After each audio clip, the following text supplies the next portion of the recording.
ਆਜੋ ਆਪਾਂ ਪਰਮੇਸ਼ਰ ਦਾ ਵਚਨ ਦੇਖਾਂਗੇ ਔਰ ਆਪਾਂ ਦੇਖਾਂਗੇ ਦੂਜਾ ਰਾਜਾ ਪੁਰਾਣੇ ਨਿਯਮ ਦੇ ਵਿੱਚ ਦੂਜਾ ਰਾਜਾ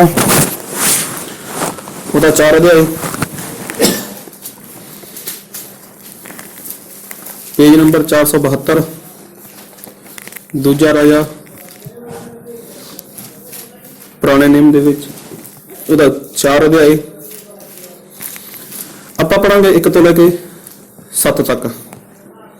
ਨਬੀਆਂ ਦੇ ਪੁੱਤਰਾਂ ਦੀਆਂ ਤੀਵੀਆਂ ਵਿੱਚੋਂ ਇੱਕ ਜਣੀ ਨੇ ਅਲੀਸ਼ਾ ਅੱਗੇ ਦੁਹਾਈ ਦਿੱਤੀ, ਭਾਈ ਤੇਰਾ ਦਾਸ ਮੇਰਾ ਪਤੀ ਮਰ ਗਿਆ ਹੈ ਅਤੇ ਤੂੰ ਜਾਣਦਾ ਹੈ ਭਾਈ ਤੇਰਾ ਦਾਸ ਯਹੋਵਾ ਦਾ ਭੈ ਮੰਨਦਾ ਸੀ। ਹੁਣ ਲੈਣਦਾਰ ਮੇਰੇ 2 ਪੁੱਤਰਾਂ ਨੂੰ ਆਪਣੇ ਵਾਅਦੇ ਬਣਾਉਣ ਲਈ ਲੈਣ ਆਇਆ ਹੈ। ਬਦਲ ਕੇ ਪੜ੍ਹੇ ਸਾਰੇ। ਤਾਂ ਅਲੀਸ਼ਾ ਨੇ ਉਸ ਨੂੰ ਆਖਿਆ, ਮੈਂ ਤੇਰੇ ਲਈ ਕੀ ਕਰਾਂ?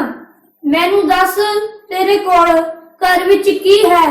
ਉਹ ਬੋਲੀ, ਤੇਰੀ ਟਹਿਲਣ ਦੇ ਘਰ ਵਿੱਚ ਇੱਕ ਕੁੱਪੀ ਤੇਲ ਤੋਂ ਬਿਨਾ ਕੁਝ ਵੀ ਨਹੀਂ। ਤਾਂ ਉਹ ਬੋਲਿਆ, ਤੂੰ ਜਾ ਤੇ ਆਪਣੇ ਸਾਰੇ ਗੁਆਂਢੀਆਂ ਤੋਂ ਖਾਲੀ ਭਾਂਡੇ ਮੰਗ ਲੈ, ਉਹ ਥੋੜੇ ਜਿਹੇ ਨਾ ਹੋਣ।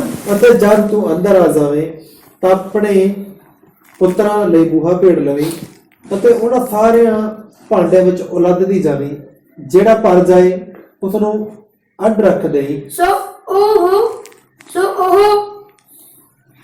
ਉਹਦੇ ਅੱਗਿਓਂ ਚਲੀ ਗਈ ਤੇ ਆਪਣੇ ਪੁੱਤਰਾਂ ਲਈ ਬੂਹਾ ਭੇੜ ਲਿਆ।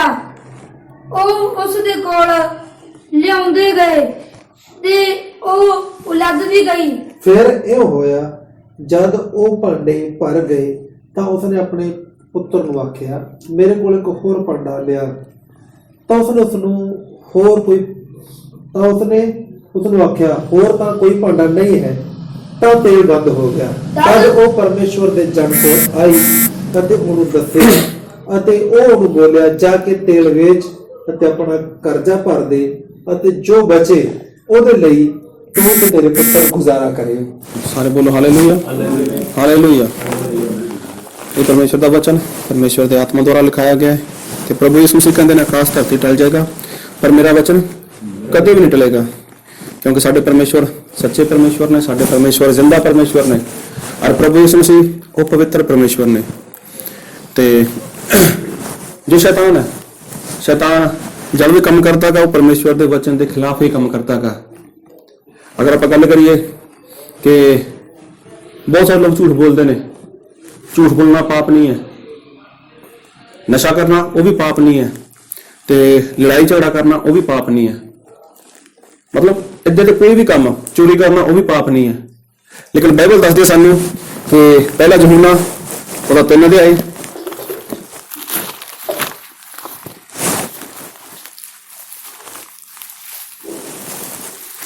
पहला यूहन्ना 3 अध्याय ਉਹਦਾ 4 वचन। हर कोई ਜਿਹੜਾ ਪਾਪ ਕਰਦਾ ਹੈ ਸ਼ਰਅ ਦਾ ਉਲਟ ਕਰਦਾ ਹੈ ਤੇ ਪਾਪ ਤਾਂ ਸ਼ਰਅ ਦਾ ਉਲਟ ਹੀ ਹੈ। ਸਾਰੇ ਬੋਲੋ ਹਾਲੇਲੂਇਆ। मतलब झूठ बोलना, चोरी करना, नशा करना ये पाप नहीं है सही ਦੇ ਵਿੱਚ। लेकिन पाप की है? फिर पाप की है? अगर झूठ बोलना पाप नहीं है, अगर नशा करना पाप नहीं है, अगर जर्दा खाना पाप नहीं है, लड़ाई झगड़ा करना पाप नहीं है, पाप की है? बाइबल में पढ़े अपने 3:4 ਦੇ ਵਿੱਚ हर कोई ਜਿਹੜਾ पाप करता है वो की करता है सरा ਦਾ उल्ट करता है। मतलब वचन के खिलाफ चला जाना, वचन के खिलाफ काम करना वही पाप है, वही पाप है। किसके खिलाफ? वचन के खिलाफ, मतलब आज्ञा में तोड़ देना, हुक्म ना मानना ही की है पाप है। और परमेश्वर ने आज्ञा दी है कि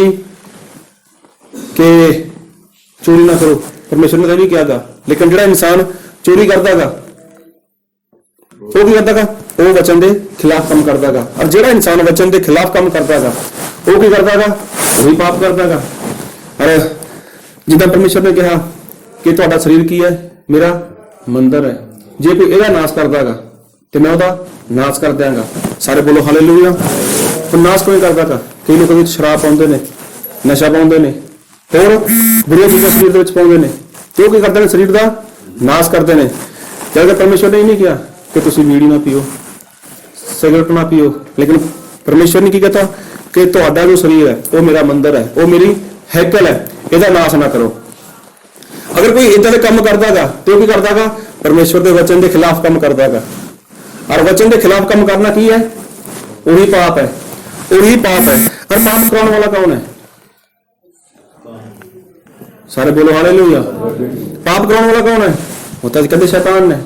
ਜਦੋਂ ਪਰਮੇਸ਼ਵਰ ਨੇ ਆਦਮ ਤੇ ਹਵਾ ਨੂੰ ਬਣਾਇਆ, ਅਦਨ ਦੇ ਬਾਗ ਦੇ ਵਿੱਚ ਰੱਖਿਆ, ਅਦਨ ਦੇ ਬਾਗ ਦੇ ਵਿੱਚ ਰੱਖਣ ਤੋਂ ਬਾਅਦ ਪਰਮੇਸ਼ਵਰ ਨੇ ਆਗਿਆ ਦਿੱਤੀ ਕਿ ਤੁਸੀਂ ਸਭ ਕੁਝ ਖਾਣਾ, ਸਾਰੇ ਦਰਖਤਾਂ ਦੇ ਫਲ ਖਾਣੇ, ਲੇਕਿਨ ਜਿਹੜਾ ਇੱਕ ਫਲ ਹੈ, ਜਿਹੜਾ ਇੱਕ ਦਰਖਤ ਹੈ, ਉਹਦਾ ਜੋ ਫਲ ਹੈ ਉਹ ਫਲ ਤੁਸੀਂ ਨਹੀਂ ਖਾਣਾ। ਹੁਣ ਆਦਮ ਤੇ ਹਵਾ ਬਿਲਕੁਲ ਪਵਿੱਤਰ ਸੀਗੇ, ਬਿਲਕੁਲ ਪਵਿੱਤਰ, ਕਿਉਂਕਿ ਪਰਮੇਸ਼ਵਰ ਨੂੰ ਸਿਰਫ ਇਹੀ ਲੋਕ ਸੀਗੇ ਜਿਹੜੇ ਆਪਣੀਆਂ ਅੱਖਾਂ ਨਾਲ ਦੇਖ ਸਕਦੇ ਸੀਗੇ, ਜਿਹੜੇ ਪਰਮੇਸ਼ਵਰ ਨਾਲ ਸੰਗਤੀ ਕਰਦੇ ਸੀਗੇ, ਪਰਮੇਸ਼ਵਰ ਨੂੰ ਜਾ ਕੇ ਲਿਪਟ ਜਾਂਦੇ ਸੀਗੇ, ਪਰਮੇਸ਼ਵਰ ਤੋਂ ਜਾ ਕੇ ਗਲੇ ਲੱਗਦੇ ਸੀਗੇ। ਇਹੀ ਦੋ ਲੋਕ ਸੀਗੇ ਧਰਤੀ ਦੇ ਉੱਪਰ ਜਿਹੜੇ ਪਵਿੱਤਰ ਸੀਗੇ, ਜਿਹੜੇ ਲੋਕ ਆਮੋ ਸਾਹਮਣੇ ਪਰਮੇਸ਼ਵਰ ਨੂੰ ਦੇਖ ਸਕਦੇ ਸੀਗੇ। ਸਾਰੇ ਬੋਲੋ ਹਾਲੇਲੂਇਆ, ਹਾਲੇਲੂਇਆ। ਜਿਹੜੇ ਲੋਕ ਪਰਮੇਸ਼ਵਰ ਨੂੰ ਆਮਣੇ ਸਾਹਮਣੇ ਦੇਖ ਸਕਦੇ ਸੀਗੇ, ਇਹ ਦੋਨੋਂ ਲੋਕ ਸੀਗੇ। ਹਾਂ, ਇਹ ਦੋਨੋਂ ਲੋਕ, ਇਹਨਾਂ ਲੋਕਾਂ ਨੇ ਪਰਮੇਸ਼ਵਰ ਨੂੰ ਦੇਖਿਆ। ਪਰ ਪਰਮੇਸ਼ਵਰ ਨੇ ਪਹਿਲਾਂ ਕੀ ਕਿਹਾ ਸੀਗਾ ਵੀ ਤੁਸੀਂ ਫਲ ਨਾ ਖਾਓ। ਇਹਨਾਂ ਨੇ ਫਲ ਖਾਧਾ, ਚਲੋ ਇਹਨਾਂ ਨੇ ਫਲ ਖਾ ਲਿਆ, ਆਗਿਆ ਤੋੜਤੀ, ਇਹ ਕੀ ਹੋ ਗਿਆ? ਪਾਪ ਹੋ ਗਿਆ। ਦੇਖਿਆ ਜਾਵੇ ਤਾਂ ਫਲ ਖਾ ਲਿਆ ਕੋਈ ਵੱਡੀ ਗਲਤੀ ਨਹੀਂ ਸੀ, ਲੇਕਿਨ ਬਾਈਬਲ ਕੀ ਦੱਸਦੀ ਹੈ ਕਿ ਜਿਹੜਾ ਕੋਈ ਇਨਸਾਨ ਪਾਪ ਕਰਦਾਗਾ ਉਹ ਕੀ ਕਰਦਾਗਾ? ਉਹ ਤੇ ਸਰਾ ਦੇ ਉਲਟ ਕਰਦਾਗਾ, ਵਚਨ ਦੇ ਉਲਟ ਕਰਦਾਗਾ। ਔਰ ਵਚਨ ਦੇ ਉਲਟ ਕਰਨਾ ਹੀ ਕੀ ਹੈ? ਉਹੀ ਪਾਪ ਹੈ। ਵਚਨ ਦੇ ਉਲਟ ਜਾਣਾ ਉਹੀ ਕੀ ਹੈ? ਪਾਪ ਹੈ। ਔਰ ਉਸ ਤੋਂ ਬਾਅਦ ਆਦਮ ਤੇ ਹਵਾ ਤੋਂ ਬਾਅਦ ਜਿੰਨੇ ਵੀ ਲੋਕ ਧਰਤੀ ਦੇ ਉੱਪਰ ਪੈਦਾ ਹੋਏ, ਜਿੰਨੇ ਵੀ ਧਰਤੀ ਉੱਪਰ ਪੈਦਾ ਹੋਏ, ਉਹ ਸਾਰੇ ਕੀ ਸੀਗੇ? ਉਹ ਪਾਪੀ ਸੀਗੇ। ਕਿਉਂਕਿ ਅਗਰ ਆਪਾਂ ਪੜ੍ਹਦੇ ਹਾਂ ਜ਼ਬੂਰ 51 ਦੇ ਆਏ, ਉਹਦਾ 5 ਵਚਨ, ਵੇਖ ਮੈਂ ਬਦੀ ਵਿੱਚ ਜੰਮਿਆ ਅਤੇ ਪਾਪ ਵਿੱਚ ਮੇਰੀ ਮਾਤਾ ਨੇ ਮੈਨੂੰ ਕੁੱਖ ਵਿੱਚ ਲਿਆ। ਸਾਰੇ ਬੋਲੋ ਹਾਲੇਲੂਇਆ। ਕੀ ਕਹਿੰਦਾ? ਵੇਖ ਮੈਂ ਬਦੀ ਵਿੱਚ ਜੰਮਿਆ, ਮੈਂ ਬਦੀ ਵਿੱਚ ਜੰਮਿਆ, ਮਤਲਬ ਮਾਂ ਦੀ ਕੁੱਖ ਤੋਂ ਹੀ ਮੈਂ ਕੀ ਸੀ? ਪਾਪ ਦੇ ਵਿੱਚ ਸੀ। ਇਹਦਾ ਮਤਲਬ ਕਿ ਧਰਤੀ ਦੇ ਉੱਪਰ ਜਿੰਨੇ ਵੀ ਇਨਸਾਨ ਪੈਦਾ ਹੋਏ, ਆਦਮ ਤੇ ਹਵਾ ਤੋਂ ਪੈਦਾ ਹੋਏ, ਉਹ ਕੀ ਸੀ? ਸਾਰੇ ਉਹ ਸਾਰੇ ਪਾਪ ਦੇ ਵਿੱਚ ਸੀਗੇ। ਸਾਰੇ ਕੀ ਸੀ? ਪਾਪ ਦੇ ਵਿੱਚ ਸੀਗੇ। ਕਿਉਂਕਿ ਆਪਾਂ ਅਗਰ ਬਾਈਬਲ ਪੜ੍ਹਦੇ ਹਾਂ ਧਿਆਨ ਨਾਲ ਦੇ ਨਾਲ, ਉੱਥੇ ਇੱਕ ਗੱਲ ਲਿਖੀ ਹੈ ਕਿ ਜਦੋਂ ਪਰਮੇਸ਼ਵਰ ਨੇ ਆਦਮ ਨੂੰ ਬਣਾਇਆ, ਪਰਮੇਸ਼ਵਰ ਨੇ ਆਦਮ ਨੂੰ ਬਣਾਇਆ, ਹਵਾ ਨੂੰ ਬਣਾਇਆ, ਕਿਹਦੇ ਵਰਗਾ ਬਣਾਇਆ ਸੀਗਾ? ਆਪਣੇ ਵਰਗਾ ਤੇ ਆਪਣੇ ਸਰੂਪ ਜੈਸਾ, ਮਤਲਬ ਜਿਸ ਤਰ੍ਹਾਂ ਦੇ ਖੁਦ ਪਰਮੇਸ਼ਵਰ, ਉਸੇ ਤਰ੍ਹਾਂ ਕੌਣ ਸੀ? ਆਦਮ ਤੇ ਹਵਾ ਸੀ। ਉਸ ਤੋਂ ਬਾਅਦ ਪਰਮੇਸ਼ਵਰ ਨੇ ਦੋਹਾਂ ਦਾ ਨਾਮ ਕੀ ਰੱਖਿਆ? ਦੋਹਾਂ ਦਾ ਨਾਮ ਕੀ ਰੱਖਿਆ? ਆਦਮ ਰੱਖਿਆ। ਸਾਰੇ ਬੋਲੋ ਹਾਲੇਲੂਇਆ, ਹਾਲੇਲੂਇਆ। ਹਾਂ, ਦੋਹਾਂ ਦਾ ਨਾਮ ਕੀ ਰੱਖਿਆ? ਆਦਮ ਹੀ ਰੱਖਿਆ। ਉਸ ਤੋਂ ਬਾਅਦ ਜਦੋਂ ਉਹਨਾਂ ਨੇ ਪਾਪ ਕੀਤਾ, ਔਰ ਬਾਈਬਲ ਵਿੱਚ ਲਿਖਿਆ ਹੈਗਾ ਕਿ ਜਿਹੜਾ ਆਦਮ ਦੇ ਪਹਿਲੇ ਬੱਚਾ ਹੋਇਆ ਸੀਗਾ ਉਹ ਕਿਹਦੇ ਵਰਗਾ ਸੀਗਾ? ਉਹ ਆਦਮ ਵਰਗਾ ਸੀਗਾ। ਇਹਦਾ ਮਤਲਬ ਉਹ ਪਰਮੇਸ਼ਵਰ ਵਰਗਾ ਨਹੀਂ ਸੀਗਾ। ਪਾਪ ਕਰਨ ਤੋਂ ਬਾਅਦ ਪਰਮੇਸ਼ਵਰ ਨੇ ਆਦਮ ਨੂੰ ਬਣਾਇਆ ਕਿਹਦੇ ਵਰਗਾ? ਆਪਣੇ ਵਰਗਾ। ਜਦੋਂ ਆਦਮ ਦੇ ਪਹਿਲਾ ਬੱਚਾ ਹੋਇਆ, ਆਪਾਂ ਦੇਖ ਲੈਂਦੇ ਹਾਂ ਉਤਪਤੀ ਉਹਦਾ 5 ਦੇ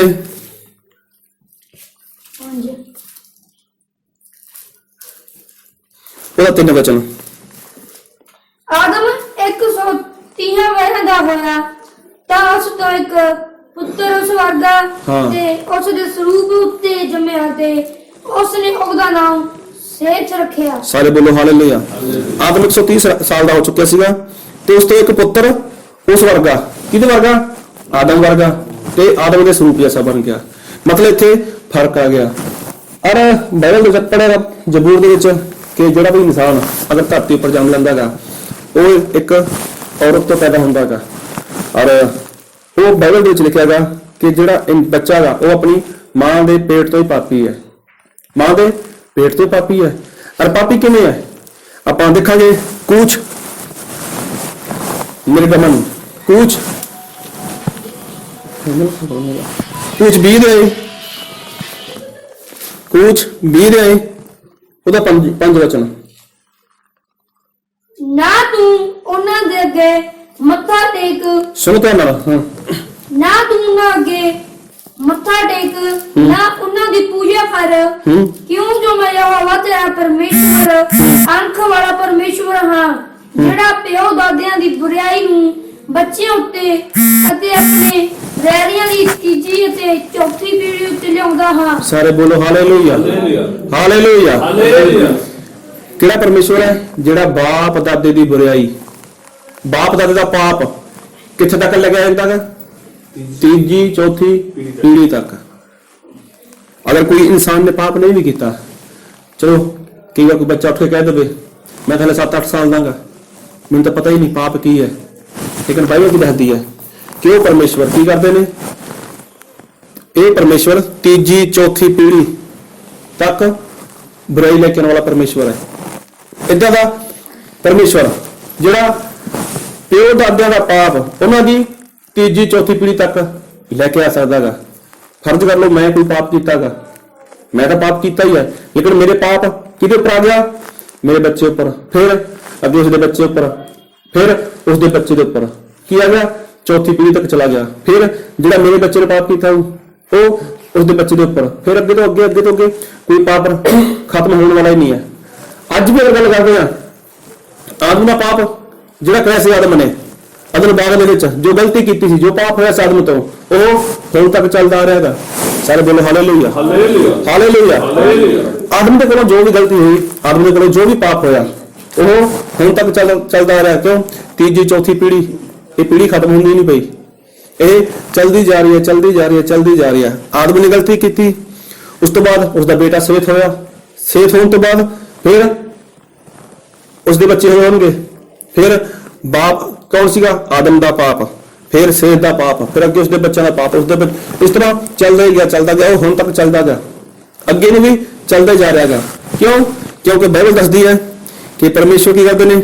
ਬਾਪ ਦਾਦਿਆਂ ਦੀ ਬੁਰਾਈ ਨੂੰ ਬੱਚਿਆਂ ਉੱਤੇ, ਕਿਹਦੇ ਉੱਪਰ? ਬੱਚਿਆਂ ਉੱਤੇ, ਅਤੇ ਆਪਣੇ ਵੈਰੀਆਂ ਦੀ ਤੀਜੀ ਚੌਥੀ ਪੀੜ੍ਹੀ ਉੱਪਰ ਲਿਆਉਂਦਾ ਹੈ ਉਹ ਪਰਮੇਸ਼ਵਰ। ਕੋਈ ਵੀ ਇਨਸਾਨ ਹੀ ਨਹੀਂ ਕਹਿ ਸਕਦਾ ਕਿ ਮੈਂ ਪਾਪ ਨਹੀਂ ਕੀਤਾ। ਬਾਈਬਲ ਤਾਂ ਇਹ ਦੱਸਦੀ ਹੈ ਕਿ ਇਨਸਾਨ ਮਾਂ ਦੇ ਪੇਟ ਤੋਂ ਹੀ ਪਾਪੀ ਹੈ। ਸਾਰੇ ਬੋਲੋ ਹਾਲੇਲੂਇਆ,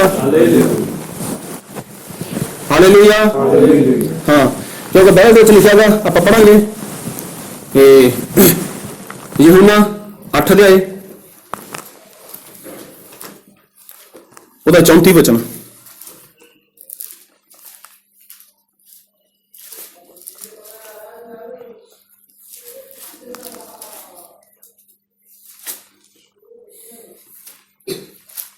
ਯਿਸੂ ਨੇ ਉਹਨਾਂ ਨੂੰ ਉੱਤਰ ਦਿੱਤਾ, ਮੈਂ ਤੁਹਾਨੂੰ ਸੱਚ-ਸੱਚ ਆਖਦਾ ਹਾਂ ਕਿ ਹਰੇਕ ਜੋ ਪਾਪ ਕਰਦਾ ਹੈ ਸੋ ਪਾਪ ਦਾ ਗੁਲਾਮ ਹੈ। ਸਾਰੇ ਬੋਲੋ ਹਾਲੇਲੂਇਆ। ਜੋ ਵੀ ਇਨਸਾਨ ਪਾਪ ਕਰਦਾ ਹੈਗਾ, ਉਹ ਕੋਈ ਵੀ ਹੈ, ਹਰ ਕੋਈ ਜਿਹੜਾ ਪਾਪ ਕਰਦਾ ਹੈਗਾ ਉਹ ਕਿਹਦਾ ਗੁਲਾਮ ਹੈ? ਪਾਪ ਦਾ ਗੁਲਾਮ ਹੈ। ਔਰ ਸਹੀ ਵਿੱਚ ਪਾਪ ਕਰਾਉਣ ਵਾਲਾ ਕੌਣ ਹੈ? ਉਹ ਤਾਂ ਸ਼ੈਤਾਨ ਹੈ। ਇਹਦਾ ਮਤਲਬ ਉਹ ਕਿਹਦਾ ਗੁਲਾਮ ਹੈ? ਉਹ ਤਾਂ ਸ਼ੈਤਾਨ ਦਾ ਗੁਲਾਮ ਹੈ। ਹੁਣ ਦੇਖੋ, ਬਹੁਤ ਸਾਰੇ ਲੋਕ ਕਹਿੰਦੇ ਨੇ ਕਿ ਮੈਂ ਝੂਠ ਬੋਲਣਾ ਨਹੀਂ ਚਾਹੁੰਦਾ, ਲੇਕਿਨ ਮੇਰੇ ਤੋਂ ਝੂਠ ਬੋਲਿਆ ਜਾਂਦਾ ਹੈਗਾ। ਬਹੁਤ ਸਾਰੇ ਲੋਕ ਕਹਿੰਦੇ ਨੇ ਕਿ ਮੈਂ ਨਸ਼ਾ ਨਹੀਂ ਕਰਨਾ ਚਾਹੁੰਦਾ, ਲੇਕਿਨ ਕੀ ਕਰਾਂ, ਜਦ ਸ਼ਾਮ ਹੁੰਦੀ ਹੈ ਜਾਂ ਕੁਛ ਐਸਾ ਸਮਾਂ ਹੁੰਦਾ ਗਾ, ਮੇਰੇ ਤੋਂ ਇਹ ਕੰਮ ਹੋ ਜਾਂਦਾ ਗਾ, ਮੈਂ ਸ਼ਰਾਬ ਪੀ ਲੈਂਦਾ ਗਾ, ਮੈਂ ਨਸ਼ਾ ਕਰ ਲੈਂਦਾ ਗਾ। ਕਿਉਂ? ਕਿਉਂਕਿ ਜਿਹੜਾ ਕੋਈ ਇਨਸਾਨ ਪਾਪ ਕਰਦਾ ਗਾ ਉਹ ਕਿਹਦਾ ਗੁਲਾਮ ਹੈ? ਉਹ ਤੇ ਪਾਪ ਦਾ ਗੁਲਾਮ ਹੈ। ਮਤਲਬ ਕਿਹਦਾ ਗੁਲਾਮ? ਸ਼ੈਤਾਨ ਦਾ ਗੁਲਾਮ। ਔਰ ਸ਼ੈਤਾਨ ਦੇ ਕੰਮ ਕੀ ਨੇ? ਸਾਰੇ ਉਹ ਤਾਂ ਬੁਰੇ ਕੰਮ ਨੇ, ਗੁਲਾਮ ਨੇ। ਔਰ ਸ਼ੈਤਾਨ ਨੇ ਕੀ ਕੀਤਾ ਗਾ ਕਿ ਹਰ ਇੱਕ ਇਨਸਾਨ ਦੀ ਬੁੱਧ ਨੂੰ ਉਸਨੇ ਭ੍ਰਿਸ਼ਟ ਕੀਤਾ ਹੋਇਆ ਹੈਗਾ। ਹੁਣ ਪੜ੍ਹੇ ਲਿਖੇ ਲੋਕ ਅਗਰ ਸ਼ਰਾਬ ਪੀਂਦੇ ਨੇ, ਉਹ ਚਾਹੇ ਦੇਸੀ, ਚਾਹੇ ਅੰਗਰੇਜ਼ੀ, ਚਾਹੇ ਜੈਸੀ ਮਰਜ਼ੀ ਸ਼ਰਾਬ ਹੈ, ਬਕਾਇਦਾ ਸ਼ਰਾਬ ਦੀ ਬੋਤਲ ਦੇ ਉੱਪਰ ਲਿਖਿਆ ਹੋਇਆ ਹੈਗਾ ਕਿ ਸ਼ਰਾਬ ਪੀਣੀ ਸਿਹਤ ਲਈ ਹਾਨੀਕਾਰਕ ਹੈ, ਲਿਖਿਆ ਹੋਇਆ ਬੋਤਲ ਦੇ ਉੱਪਰ। ਲੇਕਿਨ ਫਿਰ ਵੀ ਸ਼ੈਤਾਨ ਇਨਸਾਨ ਨੂੰ ਫੜ ਕੇ ਠੇਕੇ ਤੇ ਲੈ ਜਾਂਦਾ ਹੈਗਾ। ਕਿਉਂ? ਕਿਉਂਕਿ ਇਨਸਾਨ ਕੀ ਹੈ? ਉਹ ਸ਼ੈਤਾਨ ਦਾ ਗੁਲਾਮ ਹੈ, ਉਹ ਪਾਪ ਦਾ ਗੁਲਾਮ ਹੈ। ਫਿਰ ਗੱਲ ਕਰੀ ਤੰਬਾਕੂ ਦੀ, ਗੁਟਕੇ ਦੀ, ਜਰਦੇ ਦੀ, ਕੀ ਲਿਖਿਆਗਾ ਕਿ ਇਹਦੇ ਨਾਲ ਕੈਂਸਰ ਹੁੰਦਾਗਾ। ਲੇਕਿਨ ਫਿਰ ਵੀ ਲੋਕ ਕੀ ਕਰਦੇ ਨੇ? ਜ਼ਾਦਾ ਖਾਂਦੇ ਨੇ, ਤੰਬਾਕੂ ਖਾਂਦੇ ਨੇ, ਗੁਟਕਾ ਖਾਂਦੇ ਨੇ। ਲਿਖਿਆ ਉੱਪਰ ਫੋਟੋ ਵੀ ਆਉਣ ਲੱਗੀ, ਉੱਪਰ ਫੋਟੋ ਵੀ ਆਉਣ ਲੱਗੀ, ਲੇਕਿਨ ਕਹਿੰਦੇ ਕਿ ਲੋਕ ਫਿਰ ਵੀ ਉਹ ਚੀਜ਼ ਕਰਦੇ ਨੇ। ਕਿਉਂ? ਕਿਉਂਕਿ ਇਨਸਾਨ ਪਾਪ ਦਾ ਗੁਲਾਮ ਬਣ ਚੁੱਕਿਆ ਗਾ, ਸ਼ੈਤਾਨ ਦਾ ਗੁਲਾਮ ਬਣ ਚੁੱਕਿਆ ਗਾ। ਔਰ ਇਹਨਾਂ ਲੋਕਾਂ ਨੂੰ ਬਚਾਉਣ ਦੇ ਲਈ ਹੁਣ ਜੇ ਕੋਈ ਗੁਲਾਮ ਦੇ ਵਿੱਚ ਹੈ, ਕੋਈ ਪਾਪ ਦੇ ਵਿੱਚ ਹੈ, ਉਸ ਨੂੰ ਛੁਡਾਉਣ ਵਾਸਤੇ ਧਰਤੀ ਉੱਪਰ ਕੋਈ ਹੈ ਹੀ ਨਹੀਂ। ਉਸ ਨੂੰ ਛੁਡਾਉਣ ਦੇ ਲਈ ਧਰਤੀ ਦੇ ਉੱਪਰ ਕੋਈ ਇਨਸਾਨ ਹੈ ਹੀ ਨਹੀਂ ਸੀ ਕਿ ਜਿਹੜਾ ਪਾਪ ਨੂੰ ਖਤਮ ਕਰ ਸਕੇ, ਜਿਹੜਾ ਸ਼ੈਤਾਨ ਦੇ ਨਾਲ ਕੋਈ ਸੌਦਾ ਕਰ ਸਕੇ। ਲੇਕਿਨ ਸੌਦਾ ਕਰਨ ਦੇ ਲਈ ਪ੍ਰਭੂ ਯਿਸੂ ਮਸੀਹ ਜੋ ਖੁਦ ਪਰਮੇਸ਼ਵਰ ਹੈ, ਉਹਨਾਂ ਨੇ ਇਸ ਧਰਤੀ ਤੇ ਆਉਣਾ ਸੀਗਾ। ਔਰ ਪ੍ਰਭੂ ਯਿਸੂ ਮਸੀਹ ਨੇ ਇੱਕ ਸੌਦਾ ਤੈਅ ਕੀਤਾ। ਸੌਦਾ ਤੈਅ ਕੀਤਾ ਕਿ ਮੇਰੇ ਲੋਕ ਨੇ, ਮੇਰੇ ਲੋਕਾਂ ਨੂੰ ਛੱਡਣ ਦੇ ਲਈ ਬੋਲ ਕੀ ਚਾਹੀਦਾ ਤੈਨੂੰ। ਆਪਾਂ ਦੇਖਾਂਗੇ ਪਹਿਲਾ ਕੁਰਿੰਥੀਆਂ ਉਹਦਾ 6 ਅਧਿਆਇ ਉਹਦਾ 20 ਵਚਨ।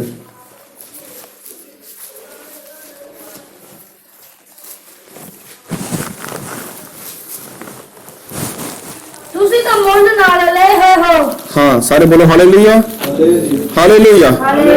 ਇੱਥੇ ਬਾਈਬਲ ਦੇ ਵਿੱਚ ਲਿਖਿਆ ਕਿ ਤੁਸੀਂ ਮੁੱਲ ਨਾਲ ਲਏ ਹੋਏ ਹੋ। ਇਹਦਾ ਮਤਲਬ ਕਿ ਕਿਸੇ ਇਨਸਾਨ ਨੇ ਸਾਨੂੰ ਮੁੱਲ ਖਰੀਦਿਆਗਾ, ਕਿਸੇ ਨੇ ਨਾ ਕਿਸੇ ਨੇ ਸਾਨੂੰ ਮੁੱਲ ਖਰੀਦਿਆਗਾ। ਔਰ ਮੁੱਲ ਖਰੀਦਣ ਦੇ ਲਈ ਇਹਦਾ ਮਤਲਬ ਕਿ ਅਸੀਂ ਲੋਕ ਪਹਿਲਾਂ ਕਿਸੇ ਹੋਰ ਦੇ ਕੋਲ ਸੀਗੇ, ਅਸੀਂ ਕਿਸੇ ਦੇ ਹੋਰ ਦੇ ਕੋਲ ਸੀਗੇ, ਅਸੀਂ ਕਿਸੇ ਦੇ ਹੋਰ ਦੇ ਹਵਾਲੇ ਸੀਗੇ। ਕਿਉਂ? ਉਸ ਤੋਂ ਬਾਅਦ ਕਿਸੇ ਨੇ ਦੇਖਿਆ ਕਿ ਇਹ ਮੈਂ ਖਰੀਦਣਾਗਾ, ਇਹਨੂੰ ਮੈਂ ਹਾਸਲ ਕਰਨਾਗਾ, ਇਹਨੂੰ ਮੈਂ ਪ੍ਰਾਪਤ ਕਰਨਾਗਾ, ਤੇ ਉਸਨੇ ਜਾ ਕੇ ਉਹਦੇ ਨਾਲ ਸੌਦਾ ਕੀਤਾ ਹੋਊਗਾ। ਫਰਜ਼ ਕਰ ਲਓ ਮੇਰੇ ਲਈ ਮੋਬਾਈਲ ਹੈ, ਮੋਬਾਈਲ ਪਹਿਲਾਂ ਕਿਸੇ ਹੋਰ ਲਵੇ ਸੀਗਾ, ਮੈਂ ਮੋਬਾਈਲ ਨੂੰ ਦੇਖਿਆ ਔਰ ਮੈਂ ਇਸਨੂੰ ਖਰੀਦਣ ਦੀ ਕੋਸ਼ਿਸ਼ ਕੀਤੀ। ਮੈਂ ਪੁੱਛਿਆ ਭਰਾਵਾ ਇਹ ਵੇਚਣਾ ਤਾਂ ਹੈ? ਉਹ ਕਹਿੰਦਾ ਹਾਂ। ਉਹਨੇ ਪੁੱਛਿਆ ਵੀ ਕੀਮਤ? ਉਹ ਕਹਿੰਦਾ ਇੰਨੀ ਕੀਮਤ ਹੈ। ਠੀਕ ਹੈ, ਮੈਨੂੰ ਪਸੰਦ ਆਇਆ, ਲੈ ਆਹ ਲੈ ਕੀਮਤ ਹੈ। ਇਸੇ ਤਰ੍ਹਾਂ ਦੁਆਰਾ ਪੜੋ ਇੱਕ ਵਾਰ ਫਿਰ। ਤੁਸੀਂ ਤਾਂ ਮੁੱਲ ਲਏ ਹੋਏ ਹੋ। ਹਾਂ, ਤੁਸੀਂ ਮੁੱਲ ਲਾਏ ਹੋਏ ਹੋ। ਫਿਰ ਪੜੋ 7:23। ਤੁਸੀਂ ਮੁੱਲ ਨਾਲ ਲਏ ਹੋਏ ਹੋ, ਮਨੁੱਖਾਂ ਦੇ ਗੁਲਾਮ ਨਾ ਬਣੋ। ਮਤਲਬ ਕਿ ਕਿਸੇ ਨੇ ਸਾਡਾ ਮੁੱਲ ਭਰਿਆਗਾ। ਪੂਰੇ ਸੰਸਾਰ ਦੇ ਲੋਕ ਕਿਹਦੇ ਵਾਸਤੇ ਵਿੱਚ? ਸ਼ੈਤਾਨ ਦੇ ਵਾਸਤੇ ਵਿੱਚ। ਉਹ ਪਾਪ ਦੀ ਗੁਲਾਮੀ ਦੇ ਵਿੱਚ, ਪਾਪ ਦੇ ਵਾਸਤੇ ਵਿੱਚ। ਹਰ ਕੋਈ ਇਨਸਾਨ ਪਾਪ ਦਾ ਗੁਲਾਮ ਸੀ, ਹਰ ਕੋਈ ਇਨਸਾਨ ਸ਼ੈਤਾਨ ਦਾ ਗੁਲਾਮ ਸੀ। ਲੇਕਿਨ ਕਿਸੇ ਨੇ ਆ ਕੇ ਸਾਨੂੰ ਛੁਡਾਉਣ ਦੇ ਲਈ, ਕਿਸੇ ਨੇ ਆ ਕੇ ਸਾਨੂੰ ਬਚਾਉਣ ਦੇ ਲਈ ਕੀ ਕੀਤਾ? ਉਹਨੇ ਮੁੱਲ ਭਰਿਆ। ਉਹਨੇ ਕੀ ਕਰਿਆ? ਸਾਡਾ ਮੁੱਲ ਭਰਿਆ। ਔਰ ਮੁੱਲ ਭਰਨ ਦੇ ਲਈ ਇੱਕ ਸੌਦਾ ਹੋਇਆ। ਔਰ ਸੌਦਾ ਕੀ ਹੋਇਆ? ਪ੍ਰਭੂ ਯਿਸੂ ਮਸੀਹ ਨੇ ਸ਼ੈਤਾਨ ਨੂੰ ਕਿਹਾ, ਇਹ ਜੋ ਲੋਕ ਨੇ, ਇਹ ਮੇਰੇ ਲੋਕ ਨੇ, ਮੈਂ ਇਹਨਾਂ ਨੂੰ ਪਿਆਰ ਕਰ ਦਾਂਗਾ, ਮੈਂ ਇਹਨਾਂ ਨੂੰ ਛੁਡਾਉਣਾਗਾ। ਬੋਲ ਕੀ ਕੀਮਤ ਚਾਹੀਦੀ ਤੈਨੂੰ? ਔਰ ਸ਼ੈਤਾਨ ਨੇ ਕਿਹਾ ਕਿ ਮੈਨੂੰ ਕੋਈ ਪਵਿੱਤਰ ਜਾਨ ਚਾਹੀਦੀ ਹੈ, ਕੋਈ ਪਵਿੱਤਰ ਲਹੂ ਚਾਹੀਦਾਗਾ। ਲੇਕਿਨ ਧਰਤੀ ਦੇ ਉੱਪਰ ਕੋਈ ਇਨਸਾਨ ਹੈ ਹੀ ਨਹੀਂ ਸੀ। ਪ੍ਰਭੂ ਯਿਸੂ ਮਸੀਹ ਕਹਿੰਦਾ ਹਾਂ, ਮੈਂ ਲਹੂ ਦੇਣ ਦੇ ਲਈ ਤਿਆਰ ਹਾਂ, ਮੇਰਾ ਲਹੂ ਪਵਿੱਤਰ ਹੈ। ਇਹਨਾਂ ਲੋਕਾਂ ਨੂੰ ਛੱਡਣ ਦੇ ਲਈ, ਮੈਂ ਛਡਾਉਣ ਦੇ ਲਈ ਮੈਂ ਆਪਣਾ ਲਹੂ ਦੇ ਦਿਆਂਗਾ। ਸ਼ੈਤਾਨ ਕਹਿੰਦਾ ਠੀਕ ਹੈ, ਮੈਨੂੰ ਆਪਣਾ ਲਹੂ ਦੇ ਦੇ, ਲੇਕਿਨ ਮੈਂ ਤੇਰਾ ਲਹੂ ਇਸੇ ਤਰ੍ਹਾਂ ਨਹੀਂ ਲੈਣਾ। ਮੈਂ ਕੀ ਕਰਾਂਗਾ? ਤੇਰੇ ਸਰੀਰ ਤੇ ਅਣਗਿਣਤ ਕੋੜੇ ਮਾਰਾਂਗਾ, ਅਣਗਿਣਤ ਕੋੜੇ ਜਿਨ੍ਹਾਂ ਦਾ ਕੋਈ ਹਿਸਾਬ ਹੀ ਨਹੀਂ ਹੈ। ਤੇਰੇ ਸਿਰ ਦੇ ਉੱਪਰ ਕੰਡੇ ਦਾ ਤਾਜ ਰੱਖਿਆ ਜਾਊ। ਪ੍ਰਭੂ ਯਿਸੂ ਮਸੀਹ ਕਹਿੰਦਾ ਮਨਜ਼ੂਰ ਹੈ। ਫਿਰ ਤੇਰੇ ਅੱਖ ਦੇ ਉੱਪਰ ਪੱਟੀ ਬੰਨ ਕੇ ਤੇਰੇ ਚਪੇੜਾਂ ਮਾਰੇ ਜਾਣਗੀਆਂ, ਤੇਰੇ ਮੁੱਕੇ ਮਾਰੇ ਜਾਣਗੇ। ਪ੍ਰਭੂ ਯਿਸੂ ਮਸੀਹ ਕਹਿੰਦਾ ਮੈਨੂੰ ਮਨਜ਼ੂਰ ਹੈ। ਫਿਰ ਤੇਰੇ ਹੱਥਾਂ ਪੈਰਾਂ ਦੇ ਵਿੱਚ ਕਿੱਲ ਠੁੱਕ ਜਾਣਗੇ। ਪ੍ਰਭੂ ਯਿਸੂ ਮਸੀਹ ਕਹਿੰਦਾ ਮੈਨੂੰ ਮਨਜ਼ੂਰ ਹੈ। ਮਤਲਬ ਮੈਂ ਤੈਨੂੰ ਅਗਰ ਮੌਤ ਦਿਆਂਗਾ, ਅਗਰ ਮੈਂ ਤੇਰਾ ਲਹੂ ਕੱਢਾਂਗਾ, ਮੈਂ ਇਸੇ ਤਰ੍ਹਾਂ ਨਹੀਂ ਕੱਢਾਂਗਾ, ਮੈਂ ਤੈਨੂੰ ਤੜਫਾਵਾਂਗਾ। ਪ੍ਰਭੂ ਯਿਸੂ ਮਸੀਹ ਕਹਿੰਦਾ ਕੋਈ ਗੱਲ ਨਹੀਂ, ਇਹ ਮੇਰੇ ਲੋਕ ਨੇ, ਮੈਂ ਇਹਨਾਂ ਨੂੰ ਬਚਾਉਣ ਦੇ ਲਈ ਆਪਣਾ ਲਹੂ ਬਹਾ ਦਿਆਂਗਾ, ਮੈਂ ਇਹਨਾਂ ਲੋਕਾਂ ਨੂੰ ਬਚਾਉਣ ਦੇ ਲਈ ਆਪਣੀ ਜਾਨ ਦੇ ਦਿਆਂਗਾ। ਔਰ ਪੜਾਂਗੇ ਆਪਾਂ ਯਹੂਨਾ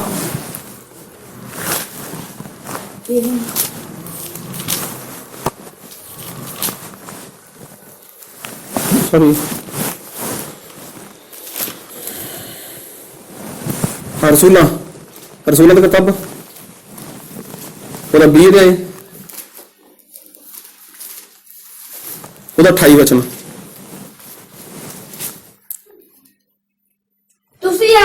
ਤੁਸੀਂ ਆਪਣੀ ਨਾਲੇ ਉਸ ਸਾਰੇ ਇੱਜੜ ਦੀ ਖਬਰਦਾਰੀ ਕਰੋ ਜਿਹਦੇ ਉੱਤੇ ਪਵਿੱਤਰ ਆਤਮਾ ਨੇ ਤੁਹਾਨੂੰ ਨਿਗਾਹਬਾਨ ਠਹਿਰਾਇਆ ਹੈ, ਜੋ ਪਰਮੇਸ਼ਵਰ ਦੀ ਕਲੀਸਿਆ ਦੀ ਚਰਵਾਹੀ ਕਰੋ, ਜਿਹਨੂੰ ਉਸ ਨੇ ਆਪਣੇ ਹੀ ਲਹੂ ਨਾਲ ਮੁੱਲ ਲਿਆ ਹੈ।